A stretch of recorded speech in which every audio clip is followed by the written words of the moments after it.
BRS కు చెందిన 25 మంది ఎమ్మెల్యేలు కాంగ్రెస్ లో చేరబోతున్నారంటూ మంత్రి ఉత్తమ్ కుమార్ రెడ్డి చేసిన సంచలన వ్యాఖ్యలు తెలంగాణ రాజకీయాల్లో హిటెక్కించాయి. మంత్రి స్థాయిలో ఇటువంటి వ్యాఖ్యలు చేశారంటే తెర వెనుక ఫిరాయింపుల పర్వంపై తర్జన భర్జనలు జరుగుతున్నట్టేనని రాజకీయ విశ్లేషకులు అంచనా వేస్తున్నారు. ఏ ధీమా లేకుండా ఉత్తమ్ కుమార్ రెడ్డి ఈ వ్యాఖ్యలు చేయరని అంటున్నారు. లోక్సభ ఎన్నికల తర్వాత కేసీఆర్ కు బీఆర్ఎస్ పార్టీకు మనుగడే ఉండదని ఉత్తమ్ కుమార్ రెడ్డి పేర్కొనడం ఇందుకు నిదర్శనంగా కనిపిస్తోంది.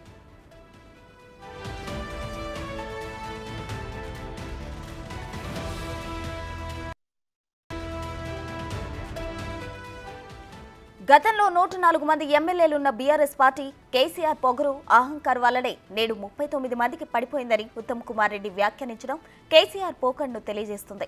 ఈ 39 మంది ఎమ్మెల్యేలలో 20 నుంచి 25 మంది ఎమ్మెల్యేలు కేసీఆర్ వ్యవహార శైలిలో విసిగి వేశారి ఉన్నట్లు తెలుస్తోంది. అదీ కాకుండా ఒంటెద్దు పోకడతో పార్టీ పేరు మార్చేసి జాతీయ రాజకీయాల్లో చక్రం తిప్పేద్దామనుకుని కేసీఆర్ బోల్తా పడ్డారని ఆ పార్టీ ఎమ్మెల్యేలే అంటున్నారు. తెలంగాణ వాదం నుంచి పుట్టిన పార్టీకి ఆ పదాన్ని దూరం చేయడం కూర్చున్న కొమ్మనే నరికేసిన చందంగా తయారైందని ఆ పార్టీలోని అసంతృప్త ఎమ్మెల్యేలు బాహటంగానే కేసీఆర్ను విమర్శిస్తున్నారు. ఈ నేపథ్యంలోనే మాజీ మంత్రి ఎర్రబెల్లి పార్టీ పేరును మళ్లీ టీఆర్ఎస్ గా మార్చుతామనే సంకేతాలు ఇచ్చారు.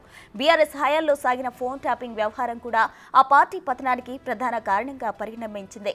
ఈ విపత్కర పరిస్థితుల్లో పార్టీ మారడం తప్ప అసంతృప్త ఎమ్మెల్యేలకు మరో ప్రత్యామ్నాయం కనిపించడం లేదు.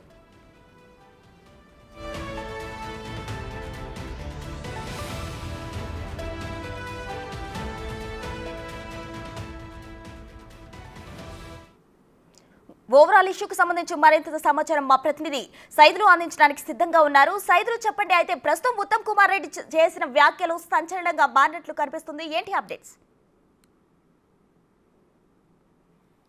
ప్రస్తుతం ఉత్తమ్ కుమార్ రెడ్డి చేసిన వ్యాఖ్యలకు సంబంధించి రాష్ట్ర రాజకీయాల్లో ముఖ్యంగా బీఆర్ఎస్లో అలజడి మొదలైందని చెప్పవచ్చు. ఎందుకంటే 25 మంది బీఆర్ఎస్ ఎమ్మెల్యేలు కాంగ్రెస్ పార్టీలో చేరుతున్నారని చెప్పేసి నిన్న తను ప్రెస్ కాన్ఫరెన్స్లో మాట్లాడడం జరిగింది. సో ఇక ఎవరు చేరుతారు, ఎప్పుడు చేరుతారు అని చెప్పేసి బీఆర్ఎస్ వర్గాల్లో అలజడైతే మొదలైంది. ఇప్పటికే దీనిపై కేసీఆర్ కూడా ఆరా తీస్తున్నారు. ఎందుకంటే గతంలో కొన్ని వార్తలు కూడా వచ్చాయి, బీఆర్ఎస్ ఎల్పీని కాంగ్రెస్ పార్టీలో విలీనం చేస్తారని చెప్పేసి పెద్ద ఎత్తున వార్తలు వచ్చిన నేపథ్యంలో ఇక ఉత్తమ్ కుమార్ రెడ్డి చేసినటువంటి వ్యాఖ్యలకు సంబంధించి దానికి బలం చేకూర్చిందని చెప్పవచ్చు. ఎందుకంటే ఇక మిగిలేది బీఆర్ఎస్లో 6 మాత్రమే, మిగతా వాళ్ళందరూ కూడా కాంగ్రెస్ పార్టీలో చేరతారని చెప్పేసి నిన్న తను ఆ వ్యాఖ్యలు చేయడం జరిగింది. సో ఇక నిన్న తుక్కుగూడలో జరిగినటువంటి కాంగ్రెస్ పార్టీ బహిరంగ సభలో ఇప్పటికే చాలామంది బీఆర్ఎస్ ఎమ్మెల్యేలు, అంటే ముఖ్యంగా 4 ఎమ్మెల్యేలు బహిరంగ సభలో చేరుతారని చెప్పేసి వార్తలు వచ్చినప్పటికీ కూడా సో బహిరంగ సభ వేదికపై ఎవరు కూడా జాయిన్ కారు. సో ఇక రెస్ట్ సమయంలో రాహుల్ గాంధీ నోవాటల్లో కాసేపు ఉండబోతున్నారు, అతని సమక్షంలో చేరుతారని చెప్పేసి కూడా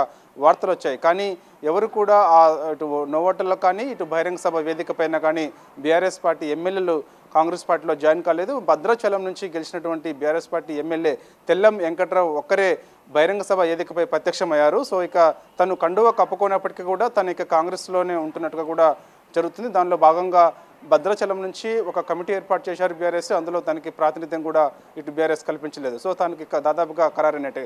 ఇక మిగిలిన ఇద్దరు, ఇక దానం కడియం కూడా బీఆర్ఎస్ పార్టీని వీడి కాంగ్రెస్ పార్టీలో అధికారికంగా కండువ కప్పుకున్నారు. ఇక మిగిలిన 25 మంది వస్తే మిగిలేది 6 అంటున్నారు కాబట్టి సో చూడాలి ఇక ఆ 6 కూడా ఎవరు మిగులుతారు ఏంటనేది కూడా ఒక చర్చనీయాంశంగా మారింది. దీనిపై ఇప్పటికే కేసీఆర్ కూడా ఆరా తీశారు. పార్టీ వర్గాల్లో కూడా జోరుగా చర్చ జరుగుతుంది. ఎందుకంటే ఒక సీనియర్ నాయకుడిగా ఉన్నటువంటి మంత్రి ఉత్తమ్ కుమార్ రెడ్డి సో ఈ వ్యాఖ్యలు వెనుక, ఎందుకంటే గతంలో కొంత అనుమానం ఉన్నప్పటికీ, అంటే చాలామంది బీఆర్ఎస్ ఎమ్మెల్యేలు కాంగ్రెస్ పార్టీలో చేరుతున్నారని చెప్పేసి పెద్ద ఎత్తున వార్తలు వచ్చినప్పటికీ కూడా ఒకేసారి 25 మంది ఎమ్మెల్యేలు కాంగ్రెస్ పార్టీలో చేరుతారని చెప్పేసి తను వ్యాఖ్యానించడం వెనుక మర్మం ఏంటి అని చెప్పేసి కూడా రాష్ట్ర రాజకీయాల్లో జోరుగా చర్చ జరుగుతుంది. సో ఇక దీనికి సంబంధించి ఇప్పటికే మొత్తం కూడా ఉన్నటువంటి 39 ఎమ్మెల్యేలు ఇప్పటికే 2 చేరారు కాబట్టి, దానం కడియం కూడా 2 చేరారు కాబట్టి ఇక ఉన్నది కూడా 37 మంది. 37లో 25 మంది చేరితే ఇక మిగిలేది ఎవరెవరు ఉన్నారు, ఎవరు పోతారు అనేది కూడా మొత్తం కూడా జోరుగా చర్చ జరుగుతుంది. చూడాలి ఇక దీనిపై బీఆర్ఎస్ పార్టీకి చెందినటువంటి నేతలు ఏ విధంగా స్పందిస్తారో చూడాల్సిన